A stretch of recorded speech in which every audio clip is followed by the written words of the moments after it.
삶을 변화시키는 생명의 원리 25. 순결함이 생명을 풍성하게 합니다. 세 번째, 교회가 외적으로 힘과 권세를 가지게 될 때 나타나는 현상이 바로 이런 것입니다. 사람들은 생명에 관심을 가지는 것이 아니라 힘과 권세와 형통한 삶을 위하여 교회에 몰려오게 됩니다. 그들은 복음과 진리에 대해서 모르고 생명에 대해서도 알지 못합니다. 성공과 복과 형통을 위해서, 편안한 삶을 위해서 그들은 교회로 옵니다. 그러다가 그들의 기대가 어긋나면 그들은 원망하고 실족하며 넘어집니다. 교회가 외적인 힘을 추구할 때 생명의 순결은 소멸되기 시작합니다. 사람들은 교회 안에 가득 차게 되지만 진정한 신자가 아닌 사람들도 교회 안에 많이 들어오게 됩니다.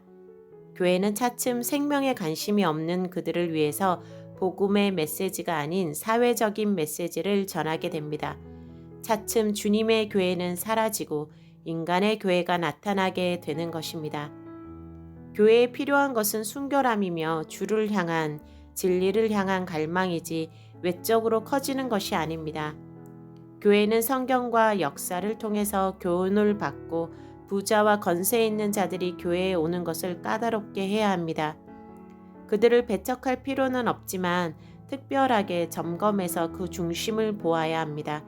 그렇지 않으면 교회의 순결성이 위험해질 수 있는 것입니다. 물질 숭배 사상도 생명과 순결함을 제한하는 중요한 요소입니다. 돈이 있으면 행복하며 소유가 많으면 행복해질 수 있을 것이라는 생각은 사단의 대표적인 거짓말입니다. 자신의 고통과 어려움이 물질이 부족하기 때문이라고 생각하고 있는 것은 사단에게 속고 있는 것입니다. 성경에는 수없이 반복하여 이 거짓말이 잘못된 것임을 폭로하고 있습니다. 주님께서는 부자가 천국에 가는 것이 낙타가 바늘구멍으로 들어가는 것보다 어렵다고까지 가르치셨습니다. 그러나 그러한 성경의 강조에도 불구하고 물질 숭배 사상은 이 시대의 중요한 사상적인 배경입니다. 그리스도인들까지도 이 사상에 세뇌되어 있습니다. 시대 배경적인 사상이기 때문에 자기도 모르게 거기에 물들어 있고 이미 그 사상에 세뇌된 줄도 모르고 있는 것입니다. 오늘날 사람들이 생각하는 좋은 학벌, 좋은 직장, 좋은 배우자의 기준은 곧 물질적인 풍성함과 관련된 것입니다. 좋은 직장을 위하여 좋은 학벌이 필요하며 좋은 직장이란 곧 돈을 많이 주는 것을 말합니다. 적게 편하게 일하고 많은 물질의 보상을 받는 것이 이 시대의 좋은 직장의 기준입니다. 오늘날 좋은 배우자란 돈을 많이 가지고 있어서 고생을 시키지 않고 여유 있는 삶을 살 수 있게 해주는 사람을 의미합니다. 이 물질의 힘은 어느 정도인지 주님은 그것이 하나님과 같은 비중이 될 수 있다고 경고를 하셨습니다. 한 사람이 두 주인을 섬기지 못할 것이니 혹 이를 미워하며 저를 사랑하거나 혹 이를 중히 여기며 저를 경히 여김이라. 너희가 하나님과 재물을 겸하여 섬기지 못하느니라. 마태복음 6장 24절.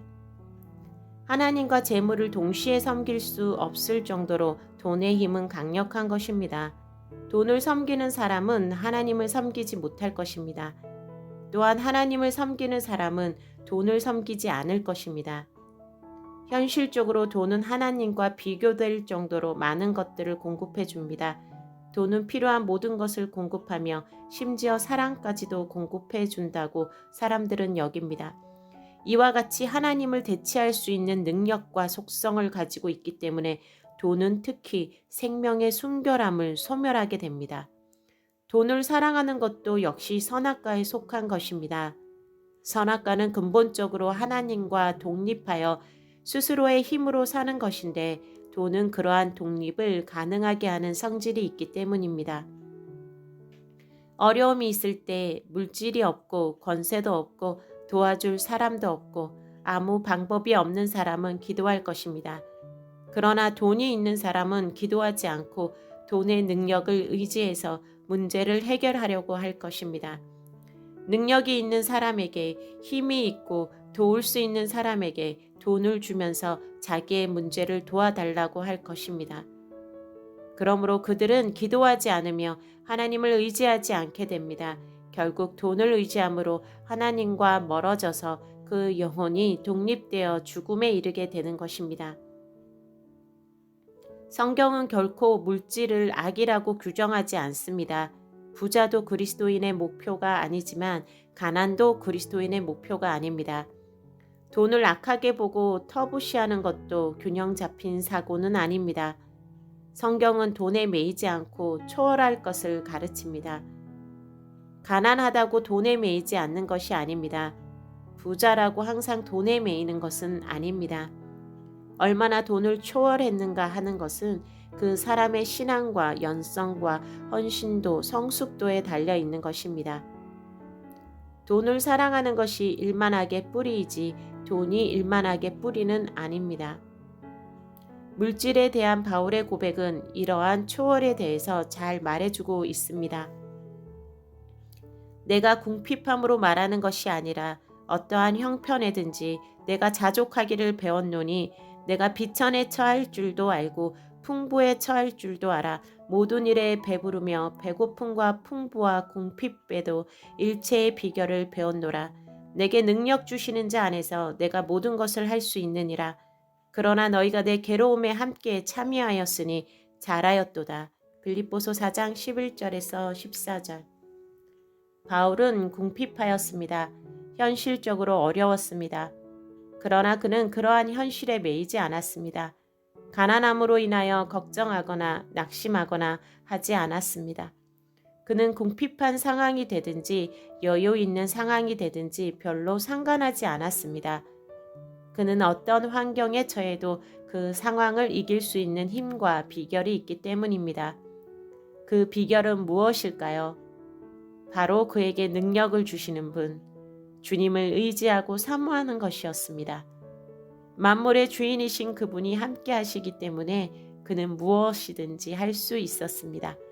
주님이 명령하시면 비록 물질이 어려울지라도 그분이 공급하시고 채우실 것을 그는 믿었습니다. 그러므로 궁핍은 그에게 문제가 되지 않았던 것입니다. 하지만 그럼에도 불구하고 그의 어려움에 대해서 빌립보 교인들이 물질적으로 도왔을 때 그는 감사하는 마음으로 그것을 받았습니다. 그리고 칭찬하였습니다. 빌립보 교인들의 헌신을 통해서 하나님이 일하시며 서로의 사랑을 나눌 수 있다고 여겼습니다. 그러므로 잘하였다고 칭찬하였습니다. 바울은 이와 같이 물질에 대해서 자유로웠습니다. 형편이 쪼들린다고 원망하지 않았으며 그렇다고 물질을 악하게 여기고 결백증을 가지고 남이 돕는 것을 거절하거나 하지 않았습니다. 그는 가난해도 여유가 있었고 넉넉해도 여유가 있었습니다. 이는 그가 물질을 주인으로 섬기지 않고 주님 자신을 주인으로 섬겼기 때문입니다. 하지만 오늘날 바울과 같이 물질에 대하여 초연하고 자유로운 신자를 보는 것은 어렵습니다. 가난하거나 넉넉하거나 간에 자유로움 속에 있는 이들은 많지 않습니다. 이 시대의 신자들은 물질 중심 사상에 너무나 많이 쇠뇌가 되어 있습니다. 그러므로 물질을 의지하고 걱정합니다. 그것은 곧 우상 숭배이며 생명나무의 순결함을 제한하는 것입니다. 오늘날 많은 그리스도인들은 주님이 무엇을 명령하실 때 흔히 오 주님 하고 싶지만 돈이 없어요 하고 말합니다. 그것은 그가 의지하는 것이 주님이 아니고 돈인 것을 보여줍니다. 그것은 그가 주님의 능력으로 움직이지 않고 돈의 능력으로 움직이는 것을 보여줍니다. 우리들은 다 우리 안에 있는 이러한 누룩들을 제거해야 합니다. 나도 모르게 세뇌된 이 시대의 사상에서 벗어나야 합니다. 아무도 물질에게 눌려 있으면서 주님을 모실 수 없습니다. 그러므로 이러한 사상의 혼합을 제거해야 주님께서 우리의 진정한 주인이 되실 수 있는 것입니다. 오늘날 교회 안에서 행해지는 사역의 방식에도 생명을 제한하는 많은 요소들이 있습니다. 초대교회의 사역 방식은 제자도였으며 성령의 인도하심을 따르는 것이었습니다. 그러나 오늘의 현실은 사역에 있어서 성경의 원리와 성령의 감동보다 사람의 계획과 세상적인 학문이나 방법론이 그 자리를 대체하고 있는 경향이 있습니다. 성령의 역사와 지혜를 구하는 것보다 세상의 처세하게 영향을 받으며 교회 성장의 방식에 있어서도 세상적인 마케팅을 도입합니다. 기도를 통하여 나타나는 성령의 치유의 능력이 각종 심리학과 임상의학으로 대치됩니다. 성령 안에서의 사역과 돌봄이 고객 관리 비슷한 방식으로 조직과 테크닉으로 이루어집니다. 이것은 오늘날의 교회에서 쉽게 볼 수 있는 모습입니다. 사역의 사소한 부분에 있어서도 주님의 인도하심을 구하고 기다리는 모습은 쉽게 보기 어려운 것이 되었습니다. 교회의 방법론은 오직 기도와 헌신이며 성령의 감동과 역사를 통하여 이루어져야 합니다. 교회의 방법론은 오직 기도와 헌신이며 성령의 감동과 역사를 통하여 이루어져야 합니다. 그것을 사람의 지혜와 방법으로 대체하면 거기에는 생명이 없습니다. 겉으로 보기에는 열매가 있는 것 같이 보이지만 그것은 외형의 모습일 뿐 속에 생명의 열매가 나타나지 않습니다. 방법은 오직 주님께 속한 것입니다. 사람에게는 오직 순종이 있으며 주를 의뢰하는 것이 있을 뿐입니다. 사람은 머리가 아니기 때문입니다. 주님은 여호수아에게 여리고를 돌도록 명령하셨습니다. 기드온에게는 밤에 일어나 항아리를 깨서 미디안을 공격하라고 하였습니다.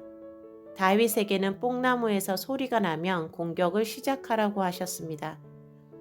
다윗이 뽕나무 주위를 돌면 안 됩니다. 여호수아가 항아리를 깨면 안 됩니다. 모든 사역은 주님으로부터 독립되어서 스스로의 방식으로 이루어져서는 안 됩니다. 그것은 선악과적인 것입니다. 생명나무에 속한 사람은 언제나 항상 모든 사역에 있어서도 주님께 붙어 있어야 주님의 지배와 인도를 받기 원합니다. 그것이 생명에 속한 사역의 방식입니다. 오늘날의 교회는 이러한 성경의 원리를 실천해야 하고 순종해야 합니다. 그래야만 교회는 생명의 열매를 얻으며 하늘의 역사를 경험할 수 있는 것입니다. 사람에게서 나온 것은 결코 열매를 맺을 수 없습니다. 그것은 오직 생명을 혼잡하게 할 뿐입니다.